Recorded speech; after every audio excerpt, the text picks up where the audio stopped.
بسم اللہ الرحمن الرحیم۔ گمنام ہیروز کے معزز ناظرین و سامعین، السلام علیکم۔ ڈاکٹر محمد اونیب سلیمی کے ساتھ آپ سن رہے ہیں دیوتا۔ تو آئیے بڑھتے ہیں کہانی کی جانب۔ پھر بھی میں پیرس سے نکلنا چاہتا تھا، کسی دوسرے ملک میں رہ کر کچھ ابتدائی معلومات حاصل کرنا چاہتا تھا۔ جب کہیں سے کوئی سرا مل جاتا تو میں اسے پکڑتا ہوا ڈینیل تک پہنچ جاتا۔ وہاں تک پہنچنے کے لیے اسرائیل جانا ضروری ہوتا تو میں وہاں بھی چلا جاتا۔ فی الحال میں نے پیرس کو خیر باد کہہ دیا۔ میری داستان حیات میں اتنے کردار بکھرے پڑے ہیں کہ میں ہمیشہ ان سے رابطہ قائم نہیں کر سکتا۔ کبھی بہت سے کرداروں کو بھول جاتا ہوں یا بہت سے کرداروں کے متعلق سوچتا ہوں، جب ان کی ضرورت ہوگی تو ان سے رابطہ قائم کروں گا۔ انہی میں سے ایک ماریا تھی جس نے میرے بیٹے کو ڈس لیا تھا۔ میں کبھی سوچ بھی نہیں سکتا تھا کہ ڈینیل خیال خوانی کے ذریعے لنڈن میں سر تھامس جانسن تک پہنچے گا، پھر اس کی بیٹی ماریا کو ٹریپ کر کے یروشلم پہنچائے گا۔ یہ باتیں مجھے بعد میں معلوم ہونے والی تھیں۔ فی الحال میں استنبول پہنچ گیا۔ اگر دشمن بہت گھوم پھر کر چالیں چلنا جانتے ہیں تو میں بھی اسی قسم کی چال چلتا ہوں۔ اب میرے ہاتھ میں کچھ پٹے ہوئے مہرے تھے جو ڈان مورس سے اور اس کی دولت اور جائیداد سے فائدہ اٹھانے میں ناکام رہے تھے، اور وہ تھے ٹام مورس اور سیم مورس۔ ڈان کے نانا نے انہیں دھمکی دی تھی وہ چپ چاپ استنبول واپس چلے جائیں، ورنہ بڑے بے عزت ہو کر اسرائیل سے نکالے جائیں گے۔ وہ مایوس، نامراد اور ناکام ہو کر استنبول میں اپنے اسی بنگلے میں آ گئے تھے۔ یہ پٹے ہوئے مہرے میرے کام آ سکتے تھے۔ جس طرح انہوں نے پارس کو تل ابیب پہنچایا تھا، وقت آنے پر مجھے بھی پہنچا سکتے تھے، اور میں ان سے حسب ضرورت کام لے سکتا تھا۔ وہاں پہنچ کر میں نے ایک 5 اسٹار ہوٹل میں قیام کیا۔ سب سے پہلے اسمارتھا کی ماں کو اپنی معمولہ بنایا۔ وہ میری مرضی کے مطابق گھر سے تیار ہو کر نکلی، پھر ٹیکسی میں بیٹھ کر ایک اوپن ایئر ریسٹورانٹ میں آ گئی۔ میں وہاں پہلے سے موجود تھا۔ وہ سامنے والی میز پر آ کر بیٹھ گئی۔ اس کا دماغ آزاد تھا، صرف میری مرضی چل رہی تھی، اور وہ پریشان تھی۔ آخر اسے کیا ہو گیا ہے؟ جب سے ڈان کی دولت حاصل کرنے میں ناکامی ہوئی تھی، تب سے دماغ کچھ کام نہیں کرتا تھا۔ کبھی ادھر جاتی تھی، کبھی ادھر، نہ گھر میں سکون ملتا تھا نہ باہر۔ اب یہاں بے اختیار اوپن ریسٹورانٹ میں آ گئی تھی۔ جب آ ہی گئی تھی تو ایک کپ کافی پینے بیٹھ گئی تھی۔ اس نے کافی کا آرڈر دیا۔ میں اپنی جگہ سے اٹھ کر اس کے پاس آیا، پھر بڑے ادب سے بولا، خاتون اگر آپ کو اعتراض نہ ہو تو کیا میں یہاں بیٹھ سکتا ہوں؟ اس نے اپنی عادت کے مطابق ذرا غرور سے دیکھا تو نظریں جھک گئی۔ تنویمی عمل کرنے والی آنکھوں کے سامنے وہ ٹھہر نہ سکیں۔ میں نے کہا، میں پاس والی میز پر بیٹھا تھا، تمہیں پریشان دیکھ کر آیا ہوں۔ میں نے سوچا شاید میں تمہارے کسی کام آ سکوں۔ وہ دھیمی آواز میں بولی، بیٹھ جاؤ۔ میں نے بیٹھتے ہوئے کہا، تم نے حال ہی میں 2 بہت بڑی بازیاں ہاری ہیں۔ اس نے چونک کر دیکھا، پھر پوچھا، کیسی بازیاں؟ میں تمہارا ہاتھ دیکھ کر ہی بتا سکتا ہوں۔ تم نے ہاتھ دیکھے بغیر یہ کیسے کہہ دیا کہ میں 2 بازیاں ہار چکی ہوں؟ انسان کبھی کبھی بے اختیار اپنے اندر کی بات باہر سے ظاہر کرتا ہے۔ اس وقت تمہارا ایک ہاتھ جو میز پر رکھا ہوا ہے، اس کی مٹھی تو بند ہوئی ہے، مگر 2 انگلیاں نکلی ہوئی ہیں، اور وہ بے چینی کی حالت میں کبھی میز پر ٹک جاتی ہیں اور کبھی اٹھ جاتی ہیں۔ اس نے جلدی سے اپنے ہاتھ کو دیکھا۔ میں نے خیال خوانی کے ذریعے اس طرح مٹھی باندھ کر اور 2 انگلیاں نکال کر ہاتھ میز پر رکھنے کے لیے اسے مجبور کیا تھا۔ جب اس نے حیرانی سے اپنے ہاتھ کو اسی انداز میں دیکھا تو میں نے کہا، تم بے اختیار 2 انگلیاں بے چینی سے کبھی میز پر رکھ کر اور کبھی اٹھا کر ظاہر کر رہی ہو کہ 2 بہت بڑی غلطیاں کر چکی ہو، یا 2 بہت بڑی بازیاں ہار چکی ہو، یا کوئی اہم چیز حاصل کرنے کے سلسلے میں 2 مواقع ضائع کر چکی ہو۔ وہ میری باتیں سن رہی تھی، کبھی اپنے ہاتھ کو دیکھ رہی تھی اور کبھی مجھے۔ چونکہ میں دل کو لگنے والی بات کہہ رہا تھا، اسی لیے وہ متاثر ہو گئی تھی۔ اس نے فوراً اپنی ہتھیلی میری طرف بڑھا دی۔ میں نے کہا، یہ نہیں، بائیں ہاتھ کی ہتھیلی دکھاؤ۔ اس نے بائیں ہتھیلی میری طرف پھیلا دی۔ میں نے اس کے ہاتھ کی لکیروں کو چند لمحوں تک دیکھا، پھر کہا، ارے تم تو بہت خوش نصیب ہو، تم نے جو بازیاں ہاری ہیں انہیں جیت سکتی ہو، جو دولت ہاتھ سے نکل گئی ہے اسے واپس حاصل کر سکتی ہو۔ وہ ایک دم سے سیدھی ہو کر بیٹھ گئی، کرسی کھسکا کر میرے قریب آ گئی، پھر بولی، ذرا دیکھو میں ہاری ہوئی بازی کیسے جیت سکتی ہوں۔ کیسے دولت حاصل کر سکتی ہوں؟ میں پھر اس کے ہاتھ کی لکیروں کو دیکھنے لگا۔ وہ بے چینی سے پہلو بدل رہی تھی۔ میں نے کہا خاموش بیٹھی رہو، ہاتھ ہلے گا تو میں اچھی طرح دیکھ نہیں سکوں گا۔ وہ پتھر کے بت کی طرح ساکت ہو گئی۔ میں نے کہا ایک مایوسی کی بات ہے، تمہارا بہت ہی قریب ترین ایک ایسا عزیز تھا یا تھی جو بچھڑ گئی، وہ کبھی واپس نہیں آ سکے گی۔ وہ ایک سرد آہ بھر کر بولی، ہاں میری بیٹی بے موت مر گئی، وہ جب بھی مجھے یاد آتی ہے تو میں اندر سے ٹوٹنے لگتی ہوں۔ اسی کے لیے میں دولت حاصل کرنا چاہتی تھی، اب وہ نہیں ہے تو مجھے دولت کا اتنا لالچ نہیں رہا، لیکن میں انتقام لینا چاہتی ہوں، اور انتقام لینے کے لیے ساری دولت اپنے دشمنوں سے چھین لینا چاہتی ہوں۔ خاتون، تمہارا ہاتھ بتا رہا ہے تم ضد کی پکی ہو اور بہت مضبوط ارادہ رکھتی ہو، جو سوچتی ہو وہ کر گزرتی ہو۔ میں پیشین گوئی کرتا ہوں، بیٹی کے سلسلے میں ایک بازی ہارنے کے بعد دولت کی دوسری ہاری ہوئی بازی تم جیت لو گی۔ اسے جیتنے سے پہلے وہ نوجوان تمہاری زندگی میں واپس آئے گا جس کے ذریعے یہ سب کچھ حاصل کر سکو گی۔ وہ خوش ہو کر بولی، کیا ڈان مورس پھر میرے قدموں میں آئے گا؟ میں نہیں جانتا یہ ڈان مورس کون ہے، جو ہاتھ کی لکیریں کہہ رہی ہیں وہ میں تمہیں بتا رہا ہوں۔ اس نے میرے ہاتھ کو اپنے دونوں ہاتھوں سے تھام کر اپنی طرف کھینچ لیا، کہنے لگی، میرا جی چاہتا ہے تمہارے ایک ایک لفظ پر یقین کر لوں، کیا تم مجھے مکمل یقین دلا سکتے ہو؟ دنیا کا کوئی نجومی مکمل یقین نہیں دلا سکتا، کیونکہ ہاتھ کی لکیریں جو کہتی ہیں کبھی اس کے خلاف بھی ہو جاتا ہے، اور وہ اس لیے ہوتا ہے کہ آدمی اپنی حکمت عملی سے یا اپنی نادانی سے کوئی غلطی کر بیٹھتا ہے، جس کے نتیجے میں نجومی کی پیش گوئی پوری نہیں ہوتی۔ اگر تمہیں قدم قدم پر رہنمائی ملتی رہے تو اپنی منزل تک پہنچ جاؤ گی۔ تمہیں اس دنیا میں اتنا کچھ حاصل ہوگا جس کے متعلق تم کبھی سوچ بھی نہیں سکتی۔ وہ خوش ہو رہی تھی، پھر ہنستے ہوئے بولی، میں جانتی ہوں اس سے زیادہ اور کیا ملے گا، دولت ہی تو ملے گی۔ میں نے کہا نہیں، اس سے بھی زیادہ ملے گا۔ آخر اس سے زیادہ اور کیا مل سکتا ہے؟ میں کہوں گا تو یقین نہیں کرو گی، لیکن ہاتھ کی لکیروں پر ایک دن تمہیں یقین آ جائے گا۔ تم سسپنس پیدا نہ کرو، جلدی سے بتاؤ، مجھے دولت کے علاوہ اور کون سی ایسی چیز ملے گی جس کی میں توقع نہیں کر سکتی؟ تمہارے اندر غیر معمولی تبدیلیاں آ رہی ہیں جنہیں تم محسوس نہیں کر رہی ہو۔ وہ تمہاری جسمانی تبدیلیاں ہیں، تمہاری عمر تبدیل ہو رہی ہے، تمہاری صحت تبدیل ہو رہی ہے، تم آہستہ آہستہ جوانی کی طرف لوٹ رہی ہو۔ ایسا کہتے ہی میں اس کے دماغ میں پہنچ گیا۔ اس کا دل تیزی سے دھڑک رہا تھا۔ اگر وہ تنہا ہوتی تو خوشی سے ناچنے لگتی۔ وہ اس وقت اپنی مسرتوں پر قابو پا رہی تھی، اوپری دل سے کہہ رہی تھی، دیکھو کہیں تم مجھے بے وقوف تو نہیں بنا رہے ہو۔ میں نے ایک جھٹکے سے اپنا ہاتھ کھینچ کر کہا، تم میری توہین کر رہی ہو؟ وہ دوبارہ ہاتھ بڑھا کر میرا ہاتھ پکڑنا چاہتی تھی۔ میں نے ہاتھ پیچھے کر لیا۔ وہ میری طرف جھک گئی، اپنا ہاتھ میرے گھٹنے پر رکھ کر بولی، مجھے معاف کر دو، میں تمہاری انسلٹ کرنے کی نادانی نہیں کر سکتی۔ دراصل تم نے بہت بڑی خوشخبری سنائی ہے، اور ایسی بات کہہ دی ہے جو کبھی پوری نہیں ہوتی۔ آج تک کسی کو اس کی جوانی واپس نہیں ملی، پھر مجھے کیسے مل سکتی ہے؟ میں نے کہا، کیا آج کے دور میں دولت مند عورتیں سر سے پاؤں تک پلاسٹک سرجری نہیں کراتی؟ اپنے ایک ایک حصے کی سرجری کراتی ہیں اور جوان بن جاتی ہیں۔ دولت سے کیا حاصل نہیں ہوتا؟ وہ قائل ہو کر بولی، تم درست کہہ رہے ہو، میں بے وقوف عورت ہوں، میں نے تم پر خامخواہ شبہ کیا، تمہیں ناراض کیا، پلیز مجھے معاف کر دو۔ میں نے کہا، پتہ نہیں میں کیوں تمہاری طرف کھچا چلا آیا، بے اختیار تمہارے بارے میں بولنے لگا، مجھ سے بڑی غلطی ہوئی۔ ایک وعدہ کرو، میں نے تمہاری جوانی لوٹ آنے کے بارے میں جو پیشین گوئی کی ہے اس کا ذکر کسی سے نہیں کرو گی۔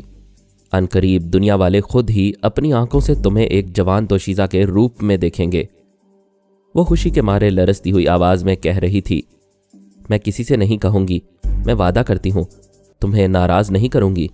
تم مجھے اور بتاؤ، جتنا بتا سکتے ہو بتاتے جاؤ، میرا جی چاہتا ہے میں سنتی رہوں۔ میں تمہارے بارے میں تمہاری آخری سانس تک بتا سکتا ہوں، لیکن ہمیشہ بتانے کے لیے تمہارے ساتھ کیسے رہ سکتا ہوں؟ میں ایک اجنبی ہوں، کیا ہم دوست نہیں بن سکتے؟ بے شک بن سکتے ہیں، مگر تمہارا ہاتھ بتا رہا ہے کہ تمہارا شوہر بہت شکی مزاج ہے۔ میں اس کے بارے میں بھی بہت کچھ بتا سکتا ہوں، لیکن وہ جلدی سے بولی، لیکن کیا؟ آخر کیا رکاوٹ ہے؟ مجھ سے کچھ نہ چھپاؤ۔ میں کچھ نہیں چھپاؤں گا، رفتہ رفتہ بتاؤں گا۔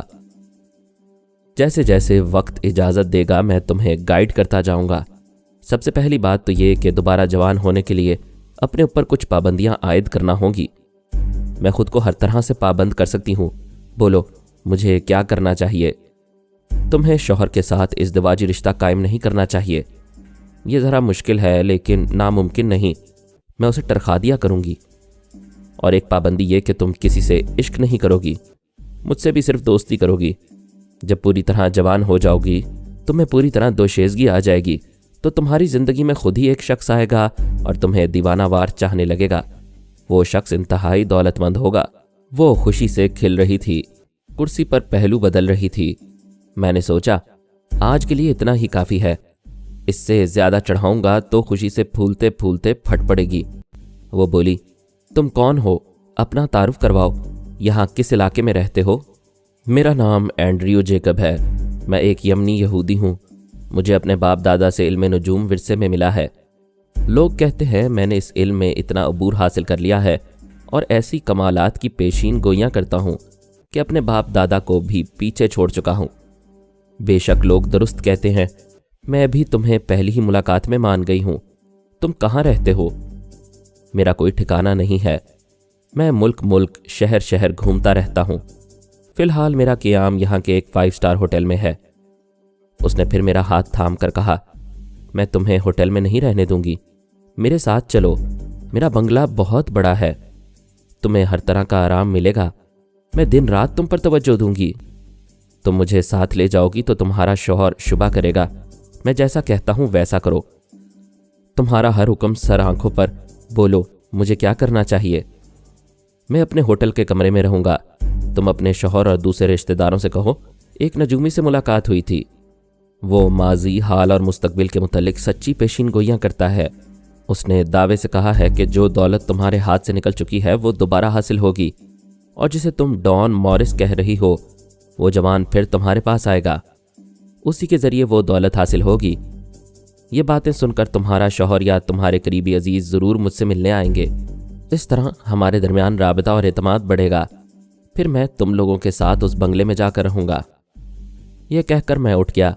وہ بولی، ارے تم نے تو کچھ کھایا نہ پیا، ایسے ہی جا رہے ہو؟ مجھے ضروری کام ہے، جاتے جاتے ایک بات بتا دوں، اپنے شوہر پر زیادہ بھروسہ نہ کرنا، اس کی زندگی میں ایک عورت داخل ہو گئی ہے۔ وہ پریشان ہو کر بولی، یہ کیا کہہ رہے ہو؟ پھر تو میرے لیے مصیبت ہو جائے گی، اگر وہ کمینی اس پر غالب آ گئی تو دولت اسی کے حصے میں جائے گی۔ جب تک میں تمہیں گائیڈ کرتا رہوں گا اور تمہارے ساتھ رہوں گا، کوئی تمہیں نقصان نہیں پہنچا سکے گا، تم سب کو اپنے راستے سے آہستہ آہستہ ہٹاتی جاؤ گی، لیکن یہ اتنی جلدی نہیں ہوگا، ذرا صبر سے انتظار کرنا ہوگا۔ میں ساری عمر انتظار کروں گی اور ساری زندگی تمہارے ساتھ رہوں گی۔ تمہیں چھوڑنے کو دل نہیں چاہتا، پلیز نہ جاؤ۔ اگر تم چاہتی ہو آئندہ بھی ہمارا ساتھ رہے تو ہمیں حکمت عملی سے کام لینا ہوگا۔ جس طرح میں کہہ رہا ہوں اسی طرح اپنے شوہر سے جا کر کہو، مجھے یقین ہے جب وہ مجھ سے ملنے آئے گا تو خود ہی اپنے ساتھ مجھے بنگلے میں چل کر رہنے کے لیے کہے گا، اس طرح ہمارا مستقل ساتھ ہو جائے گا۔ میں اسے الٹی سیدھی باتیں سمجھا کر ہوٹل کی طرف جانے لگا۔ سمارتھا کی ماں کا نام تھیلما تھا۔ میں اس کی نظروں سے جیسے ہی اوجھل ہوا، اس نے جلدی سے پرس کھولا، اس میں سے بیبی آئینہ نکالا، پھر اپنے آپ کو دیکھنے لگی، اپنی انگلیوں سے چہرے کو ٹٹولنے لگی۔ آئینہ کہہ رہا تھا، ہاں کچھ تبدیلی تو آئی ہے، کچھ نکھار سا محسوس ہو رہا ہے۔ تعجب ہے میں نے پہلے توجہ کیوں نہیں دی، شاید اس لیے کہ یہ جو میرا شوہر ٹام مورس ہے مجھے خامخواہ بڑھاپے کا احساس دلاتا ہے۔ مسٹر اینڈریو جیکب درست کہتے ہیں، مجھے اپنے شوہر پر زیادہ بھروسہ نہیں کرنا چاہیے اور تنہائی میں اس سے دور ہی رہنا چاہیے۔ میں اس کے خیالات پر مسکراتا رہا، پھر ہوٹل پہنچ گیا۔ وہاں پہنچتے ہی رسونتی نے مخاطب کیا، فرہاد میرا بیٹا مل گیا ہے، وہ فرزانہ کے ساتھ ہے، پلیز جلدی آؤ اور کوئی ایسا طریقہ اختیار کرو کہ وہ ہماری خیال خوانی سے دور نہ جا سکے اور ہم ہمیشہ اس کی نگرانی کر سکیں۔ تم کیسے کہہ سکتی ہو کہ فرزانہ تمہارے بیٹے سے ملاقات کر رہی ہے؟ کیا تم یہ کہنا چاہتے ہو کہ یہ ہمارا پارس نہیں ہے؟ ایسا ہو سکتا ہے، ہمارا بیٹا بہت چالاک ہے، وہ جانتا ہے دشمن فرزانہ کے ذریعے اسے ٹریپ کرنے کی کوشش کریں گے، اس لیے وہ خود نہیں آنا چاہے گا، اپنی ڈمی کو بھیجے گا، اور ہو سکتا ہے وہ خود ہی آیا ہو۔ رسونتی نے بیزاری سے کہا، تم ایسا بھی کہتے ہو ویسا بھی کہتے ہو، کسی ایک نتیجے پر کیوں نہیں پہنچتے؟ جب تمہارا بیٹا اپنے دماغ میں پہنچنے دے گا تب ہی پہنچ سکوں گا نا۔ یہاں ہماری کوئی تدبیر کام نہیں آئے گی۔ تم دیکھ رہی ہو اس کے پاس صرف فرزانہ ہے، ابھی یہ دونوں بچھڑ جائیں گے، پھر ہم کس کے ذریعے پارس تک پہنچیں گے؟ اگر میں کسی ریسٹورانٹ کے بہرے کو یا آس پاس بیٹھے ہوئے شخص کو ٹریپ کروں اور اس کا تعاقب کروں تو ہمارا بیٹا نادان نہیں ہے، تعاقب کو سمجھ لے گا، لیکن کسی کو ٹریپ کر کے تعاقب کرنے میں حرج ہی کیا ہے؟ ناکامی ہوگی تو دیکھا جائے گا۔ اگر ایسی بات ہے تو اس ریسٹورانٹ کے کسی آدمی کو ٹریپ کرو، اس کے دماغ پر قبضہ جماؤ، میں کسی دوسرے شخص کو معمول بناتا ہوں، ہم دونوں اپنے اپنے طور پر پارس کا تعاقب کریں گے۔ جو بہرا فرزانہ اور پارس کے لیے کھانے کی چیزیں لا رہا تھا، میں اس کے دماغ میں پہنچ گیا، اس کے ذریعے ایک نوجوان کا انتخاب کیا، اس کی آواز سن کر اس کے دماغ میں پہنچا تو وہ میرے کام کا آدمی تھا، اس کے پاس ایک سپورٹس کار تھی۔ رسونتی نے بھی کسی کو اپنا معمول بنا لیا تھا۔ اتنا وقت نہیں تھا کہ میں اس کے متعلق معلومات حاصل کرتا، کیونکہ اب وہ دونوں بچھڑنے والے تھے۔ میں فرزانہ کے پاس پہنچا، وہ اس میز پر سے اٹھنے ہی والے تھے۔ میں نے اس کی زبان سے کہا، پارس میں یہ نہیں کہوں گی کہ مجھے رہائش گاہ تک پہنچا دو، میں جانتی ہوں دشمن تمہارے پیچھے پڑ گئے ہیں، لیکن آدھے راستے تک تو ہمارا ساتھ رہ سکتا ہے۔ پارس نے کہا، امپائر اسٹیٹ بلڈنگ کے پاس میری ایک کار کھڑی ہے، میں وہاں تک تمہارے ساتھ جاؤں گا۔ میں اس نوجوان کے دماغ میں پہنچ گیا، اسے میز پر سے اٹھایا، اس کے ذریعے کھانے کا بل ادا کیا، پھر وہ اپنی سپورٹس کار میں آ کر بیٹھ گیا۔ اس وقت تک فرزانہ اپنی گاڑی میں پارس کے ساتھ بیٹھ گئی تھی اور اسے سٹارٹ کر کے آگے بڑھا رہی تھی۔ میں نے تعاقب کرنے کے لیے بہت زیادہ فاصلہ رکھا، بھری پوری شاہراہوں پر کتنی ہی گاڑیاں ہمارے درمیان آئی تھیں، لیکن اس کی پرواہ نہیں تھی، اس کی منزل مجھے معلوم تھی۔ اسی کے مطابق میں اس جوان کے ذریعے امپائر اسٹیٹ بلڈنگ تک پہنچ گیا۔ فرزانہ کی کار ایک فٹ پاتھ کے پاس رک گئی تھی۔ تھوڑی دیر بعد پارس گاڑی سے باہر آ گیا، فرزانہ ڈرائیو کرتی ہوئی آگے نکل گئی۔ میرا معمول اپنی سٹیئرنگ سیٹ پر بیٹھا ہوا تھا، میں انتظار کر رہا تھا۔ اگر پارس پیدل ہی فٹ پاتھ پر جائے گا تو میں بھی اس معمول کو کار سے اتار کر اس کے پیچھے پیچھے لے جاؤں گا، لیکن اچانک ہی ساری سچویشن بدل گئی۔ میں نے اس کے ذریعے دیکھا پارس کو 3 افراد نے یکے بعد دیگرے گھیر لیا تھا اور اپنے گھیرے میں لے کر فٹ پاتھ پر ایک طرف چل رہے تھے۔ میرے معمول نے میری مرضی کے مطابق کار سٹارٹ کی، پھر آہستہ آہستہ اسی فٹ پاتھ کے ساتھ ساتھ چلنے لگا۔ پارس کو ایک سرخ رنگ کی کار میں بٹھایا گیا تھا، اس کے آگے پیچھے 2 گاڑیاں اور تھیں۔ اس طرح وہ 3 گاڑیوں کا قافلہ ایک طرف روانہ ہو رہا تھا۔ میرا معمول بھی ان کا تعاقب کرنے لگا۔ ایک طویل سفر کے دوران پارس کی کار میں ہنگامہ ہوا تھا، فائرنگ ہوئی تھی، جس کے نتیجے میں پولیس والوں نے گھیر لیا تھا اور پارس کو پولیس اسٹیشن لے گئے تھے۔ اس ہنگامے کے دوران میں اپنے معمول کو پارس کے قریب لے آیا تھا، پھر اس کے ذریعے میں نے پولیس آفیسر کی آواز سنی تھی اور اس کے دماغ میں پہنچ گیا تھا۔ پولیس اسٹیشن میں ضروری کارروائی کرنے کے بعد افسر نے پارس سے کہا، اب میں تمہارے پتے پر جا کر تصدیق کرنا چاہتا ہوں کہ تمہارا یہی نام ہے اور تمہارا یہی ٹھکانہ ہے۔ وہ پارس کو اپنی سرکاری گاڑی میں لے کر روانہ ہوا۔ اسی وقت رسونتی نے میرے دماغ میں آ کر کہا، او فرہاد، میرا معمول تو کسی کام کا نہیں رہا۔ میں نے پوچھا، کیا ہو گیا؟ میں اس کے ذریعے بیٹے کا تعاقب کر رہی تھی، اچانک کار میں کوئی خرابی پیدا ہو گئی۔ کیا تم میرے بیٹے کے پاس ہو؟ فکر نہ کرو، بیٹا میری نظروں میں ہے، اس کے ساتھ بڑی گڑبڑ ہو گئی تھی، فی الحال خطرہ ٹل گیا ہے۔ وہ ایک پولیس آفیسر کے ساتھ ہے اور اس افسر کا دماغ ہمارے قبضے میں ہے، آؤ ہم چلتے ہیں۔ جب میں رسونتی کے ساتھ افسر کے دماغ میں پہنچا تو بازی پلٹ چکی تھی۔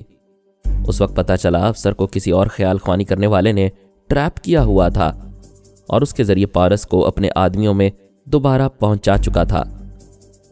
چونکہ وہ خیال خوانی کرنے والا افسر کے دماغ میں کچھ بول نہیں رہا تھا، صرف اسے اپنی مرضی کے مطابق چلا رہا تھا، تو میں اسی دھوکے میں رہ گیا کہ افسر کی اپنی سوچ ہے، وہ واقعی قانونی کارروائی پوری کرنے کے لیے اپنے ساتھ لے جا رہا ہے تاکہ اس کا ٹھکانہ معلوم کرے اور اس کے نام کی تصدیق کرے۔ رسونتی نے پوچھا، فرہاد یہ کیا ہو گیا؟ میں کیا بتاؤں، کبھی سوچ بھی نہیں سکتا تھا، افسر کو کسی خیال خوانی کرنے والے نے ٹریپ کیا ہوگا۔ بس دھوکہ کھا گیا۔ میرا بیٹا پھر گم ہو گیا ہے اور تم یوں ہی دھوکے کھاتے رہتے ہو۔ بکواس مت کرو، تمہاری وجہ سے وہ نکل گیا۔ میں تو افسر کے دماغ میں تھا، تم ہی نے مجھے مخاطب کیا۔ میں تھوڑی دیر کے لیے تمہارے پاس آیا، تم نے باتوں میں الجھا لیا۔ ابھی یہ بتانے کی کیا ضرورت تھی کہ تمہارے معمول کی کار بیکار ہو گئی ہے؟ کیا تم یہ رپورٹ بعد میں نہیں دے سکتی تھیں؟ چپ چاپ میرے دماغ میں آ کر یہ معلوم نہیں کر سکتی تھیں کہ میں تمہارے بیٹے کے ساتھ ہوں یا نہیں؟ اگر میں افسر کے دماغ میں مستقل موجود رہتا تو پارس کو ان بدماشوں کے چنگل میں نہ جانے دیتا۔ تم اپنی ناکامی کا غصہ مجھے دکھا رہے ہو۔ بکواس مت کرو، جاؤ یہاں سے۔ میں نے سانس روک لی، وہ دماغ سے نکل گئی۔ میں پریشان ہو کر سوچنے لگا، اب کس طرح اس کے پاس پہنچا جا سکتا ہے؟ پتہ نہیں وہ دشمن اسے کہاں لے گئے ہیں۔ اتنا پتہ چل گیا تھا کہ کسی خیال خوانی کرنے والے نے ٹریپ کیا ہے۔ اس ملک میں 2 ہی ٹیلیپیتھی جاننے والے تھے، ان میں سے کسی ایک نے اسے قیدی بنایا ہوگا۔ مجھے اپنے دماغ میں پرائی سوچ کی لہر محسوس ہوئی۔ میں نے سانس روک لی، مجھے یقین تھا وہ رسونتی ہے۔ دوسری بار سانس لی تو وہی تھی، کہہ رہی تھی، فرہاد مجھے معاف کر دو، مجھ سے غلطی ہو گئی۔ واقعی میں تمہیں مخاطب نہ کرتی تو تم مسلسل اس افسر کے دماغ میں رہتے اور ہمارا پارس نظروں سے اوجھل نہ ہوتا۔ میں تمہیں بتا چکا ہوں کس طرح پارس اول کے اطراف میں نے اپنے اعلی کار پھیلا دیے ہیں اور کس طرح اس کی نگرانی کر رہا ہوں، لیکن تم بار بار غلطی کرتی ہو جس کی وجہ سے پارس دوم نظروں سے اوجھل ہو جاتا ہے۔ میں نے تو ایک ہی غلطی کی ہے، تم اپنی ہر نئی غلطی کے بعد پچھلی غلطیوں کو بھول جاتی ہو۔ تمہیں کیا ضرورت تھی کہ فرزانہ کو ان ٹیلیپیتھی جاننے والوں کے متعلق بتائیں؟ دوسری بڑی غلطی یہ کہ فرزانہ کو جھوٹ بولنا سکھایا۔ بھلا وہ محبت کرنے والی لڑکی اپنے محبوب سے جھوٹ بول سکتی تھی، دھوکہ دے سکتی تھی؟ آخر دیکھ لیا نتیجہ کیا ہوا۔ میری ایک بات مانو گے؟ بولو کیا چاہتی ہو؟ میں پارس اول کی نگرانی کروں گی، تم میرے بیٹے کی نگرانی کرو۔ یہ بار بار ہمارے ہاتھوں سے نکل جاتا ہے، تم خصوصی توجہ رکھو گے تو ہماری نظروں میں رہے گا۔ میں نے ناگواری سے کہا، جی ہاں، اب پارس اول کے پاس جائیں گی آپ، بڑی توجہ دیں گی، بڑی ممتا کا ثبوت پیش کریں گی۔ تم جسے سگی اولاد سمجھتی ہو اس کی نگرانی نہ کر سکی، پھر میرے بیٹے کی نگرانی کیا کرو گی؟ تم مجھے تانے دے رہے ہو، ادھر دشمن میرے بیٹے کو پتہ نہیں کہاں لے گئے ہیں۔ اس کے پاس پہنچنے کا ایک ہی راستہ ہے، جناب شیخ صاحب کے پاس جاؤ اور ان سے پوچھو کس طرح ہم پارس کو پا سکتے ہیں اور اس کی مدد کر سکتے ہیں۔ جناب شیخ صاحب سے پوچھنے کی کیا ضرورت ہے؟ تم خیال خوانی کے ذریعے اس کے دماغ میں جاؤ۔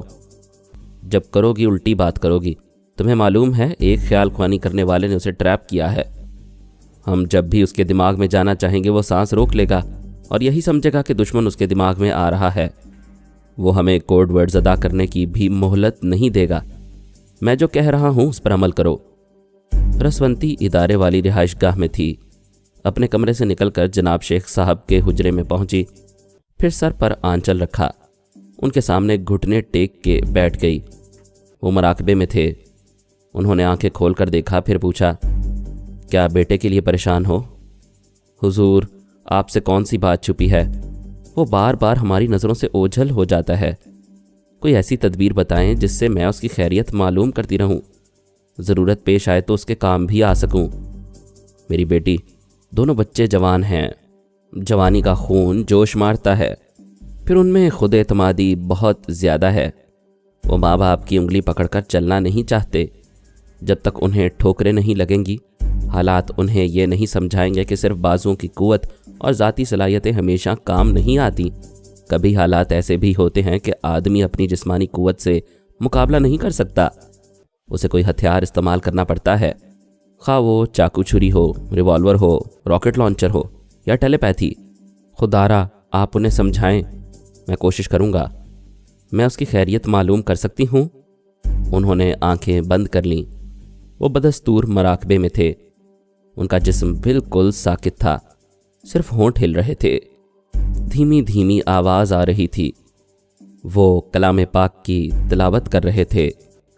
تقریباً 15 منٹ تک تلاوت کرتے رہنے کے بعد انہوں نے آہستگی سے کہا، فرحاد سے کہو پارس کے دماغ میں جائے، تم بھی جا سکتی ہو، لیکن کسی معاملے میں مداخلت نہ کرنا۔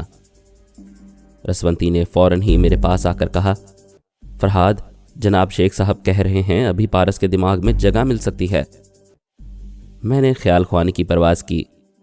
اس بار ناکامی نہیں ہوئی، اس کے دماغ میں جگہ مل گئی۔ میں نے دیکھا وہ اچانک فضا میں اچھلا تھا، پھر فرش پر گر کر تڑپنے لگا تھا۔ اس کے پاؤں میں گولی لگی تھی۔ مجھے اس کے ذریعے لارنس ڈیکوزا کا کہا سنائی دے رہا تھا۔ وہ کہہ رہا تھا، دیکھو کس طرح دماغ کے دروازے کھولے جاتے ہیں، میں آ رہا ہوں، اب تمہارا باپ بھی مجھے نہیں روک سکے گا۔ میں نے سب سے پہلے یہ معلوم کیا اس نے لارنس ڈیکوزا کے سامنے خود کو کس حیثیت سے پیش کیا ہے۔ پتہ چلا وہ خود کو پارس کی ڈمی کہہ رہا ہے۔ میرے لیے اتنا ہی معلوم کرنا کافی ہے۔ میں اس کے دماغ پر قبضہ جما کر لارنس ڈیکوزا کی سوچ سننے لگا۔ وہ پارس کے دماغ کو ٹٹول رہا تھا، اس کے دماغ کی گہرائی میں اتر رہا تھا اور اندر کی بات معلوم کرنا چاہتا تھا۔ میں اسے پارس کی سوچ میں بتا رہا تھا کہ وہ سچ مچ ڈمی ہے۔ پارس اور فرحاد علی تیمور نے اسے بھاری معاوضے پر حاصل کیا ہے اور اسے پارس کی جگہ استعمال کر رہے ہیں۔ اس کی محبوبہ فرزانہ کے ساتھ مل بیٹھنے کا اسے موقع دیتے ہیں تاکہ نگرانی کرنے والے دشمن اسے ٹریپ کریں اور خود فرحاد کے بچھائے ہوئے جال میں پھنس جائیں۔ اسی وقت میں نے اس کے دماغ میں چھلانگ لگائی۔ اس نے فوراً ہی سانس روک لی، پھر کہا لگاتے ہوئے بولا، اچھا تو مسٹر فرحاد میرے دماغ میں آنا چاہتے ہیں؟ میں نے پارس کی زبان سے کہا، ہاں، کب تک کسی نے فرحاد کا راستہ روکا ہے جو تم روک سکو گے؟ بہرحال اس وقت میرے بیٹے کا ڈمی سخت مشکلات میں ہے، تکلیف سے تڑپ رہا ہے، فوراً اس کی ٹانگ کی مرہم پٹی کراؤ۔ تمہیں ایک ڈمی سے ہمدردی کیوں ہے؟ جو لوگ میرے لیے یا میری فیملی کے لیے ڈمی کا کردار ادا کرتے ہیں، میں ان سے صرف ہمدردی ہی نہیں کرتا، ان کے لیے جان کی بازی لگا دیتا ہوں۔ تم نے اس کی ٹانگ پر ایک گولی ماری ہے، میں تمہارے ملک کی ایک اہم تنصیب کو ابھی دھماکے سے اڑا دوں گا۔ شاید تم نے اس ڈمی کے دماغ میں رہ کر یہ نہیں سنا کہ میرا اس ملک و قوم سے کوئی تعلق نہیں ہے، مجھے اس کی تباہی و بربادی سے یا اس کی خوشحالی اور ترقی سے کوئی دلچسپی نہیں ہے۔ یہ تو اور بھی اچھی بات ہے، میں نے اس ڈمی کے دماغ سے یہ معلوم کر لیا ہے کہ یہ جہاز کونے آئی لینڈ سے چلا ہے، ابھی اس نے 100 میل کا فاصلہ بھی طے نہیں کیا۔ میں سپر ماسٹر یا اس کے نائب سے رابطہ قائم کرتا ہوں، انہیں صرف 5 منٹ کی مہلت دیتا ہوں۔ اگر وہ کسی اہم تنصیب کو بچانا چاہتے ہیں تو فوراً اپنی فضائیہ کو حکم دیں کہ وہ لوئر نیو یارک کے ہوائی اڈے سے پرواز کرتے ہوئے تمہارے بحری جہاز تک پہنچیں، تمہارے جہاز کا محاصرہ کریں، تمہیں گرفتاری پیش کرنے پر مجبور کریں۔ انکار کی صورت میں اس جہاز پر بمباری کی جائے اور اسے سمندر میں ڈبو دیا جائے۔ مجھے ایک ڈمی کی موت کا بے حد افسوس ہوگا، لیکن اس بات کی خوشی ہوگی کہ میں نے ایک ٹیلی پیتھی جاننے والے کو 20 سمندر میں ڈبو دیا ہے۔ وہ پریشان ہو کر بولا، تم ایسا نہیں کر سکتے۔ کیوں نہیں کر سکتا؟ کیا سپر ماسٹر کا ملک تمہارے خلاف ہوائی حملہ نہیں کرے گا؟ تمہارے جہاز کو نہیں ڈبوئے گا؟ اگر ایسا نہیں کرے گا تو اس کا مطلب ہے تمہارا اس ملک سے گہرا تعلق ہے اور تم خود کو بظاہر اس ملک سے لا تعلق ظاہر کر رہے ہو۔ دونوں صورتوں میں بری طرح پھنس چکے ہو۔ فی الحال میں آخری بار کہہ رہا ہوں، فوراً اس کے زخموں کی مرہم پٹی کرو، دیر ہوگی تو تمہارے لیے اندھیر ہو جائے گی۔ اس نے اپنے آدمیوں کو حکم دیا، اسے فوراً اٹھاؤ اور میرے کیبن میں پہنچا کر مرہم پٹی کرو۔ پارس ویسے تو ٹھیک تھا، صرف خون زیادہ بہہ جانے کے باعث ذرا کمزوری محسوس کر رہا تھا۔ اس کے آدمی اسے اٹھا کر کیبن میں لے آئے اور مرہم پٹی کرنے لگے۔ زخم سے خون کا بہاؤ کم ہوا، اس نے اطمینان کا سانس لیا اور آنکھیں بند کر لیں۔ میں زیادہ دیر تک اس کے دماغ پر قبضہ جمائے نہیں رہ سکتا تھا۔ جہاں میں موجود تھا وہاں کوئی بھی مداخلت کرتا تو خیال خوانی کا سلسلہ ٹوٹ جاتا۔ اس طرح لارنس ڈیکوزا جو مسلسل اس کے دماغ میں تھا اس کی اصلیت معلوم کر لیتا، لہٰذا مجھے اس سے پہلے کچھ کر گزرنا تھا۔ اس کے آدمی زخم پر مرہم لگانے کے بعد پٹی باندھ رہے تھے۔ پارس کے ہاتھ کے قریب ہی ایک فرسٹ ایڈ باکس رکھا ہوا تھا جس میں طبی امداد کے سامان کے ساتھ ایک کینچی بھی رکھی ہوئی تھی۔ اچانک میں نے پارس کے ہاتھ سے وہ کینچی اٹھائی اور پاس کھڑے ہوئے ایک مسلح شخص پر حملہ کر دیا۔ اس کے حلق سے چیخ نکلی، اس نے پارس کو گالی دی، اس گالی نے مجھے اس کے دماغ تک پہنچا دیا۔ ادھر لارنس ڈیکوزا ایک دم سے اچھل کر کھڑا ہو گیا تھا۔ وہ خیال خوانی کے ذریعے پارس کے دماغ میں تھا اور اپنے آدمی کی چیخ سن کر دوسرے کیبن سے پوچھتا آ رہا تھا، کیا ہو گیا ہے؟ کیا بات ہے؟ میں نے دیکھا ہے اس ڈمی پارس نے تم پر حملہ کیا ہے، آر یو آل رائٹ؟ وہ زخمی شخص تیزی سے پلٹ کر اپنا ریوالور نکالتے ہوئے کیبن کے دروازے پر آیا۔ دوسری طرف سے لارنس ڈیکوزا بھی آ رہا تھا۔ اس نے ایک لمحہ بھی ضائع کیے بغیر ہی گولی چلا دی۔ وہ گولی لارنس ڈیکوزا کے شانے کی ہڈی کو توڑتی ہوئی گزری۔ اس کے حلق سے ایک چیخ نکلی۔ وہ لڑکھڑا کر پیچھے گیا اور ایک کرسی سے ٹکرا کر گر پڑا۔ میں نے اس کے اندر پہنچ کر پوچھا، ہیلو ڈیکوزا، میں نے تمہارے دماغ کے دروازے کھولنے کے لیے تمہارا ہی حربہ استعمال کیا، کہو پسند آیا؟ وہ تکلیف سے کراہ رہا تھا۔ میں اس کے چور خیالات پڑھنے لگا، پھر ایک دم سے چونک گیا۔ مزید اقساط سننے کے لیے ہمارے چینل کا سبسکرائبر بنیں اور ساتھ ہی بیل آئیکن کو کلک کریں تاکہ آپ کو ہر آنے والی نئی ویڈیو کی نوٹیفیکیشن ملتی رہے۔ ہماری ویڈیوز کو لائک اور شیئر کریں اور ہمیں اپنی دعاؤں میں یاد رکھیے گا۔ ISI اور پاک آرمی زندہ باد، پاکستان پائندہ باد۔ ہم پھر ملیں گے انشاءاللہ ایک نئی قسط کے ساتھ۔ تب تک کے لیے اللہ حافظ۔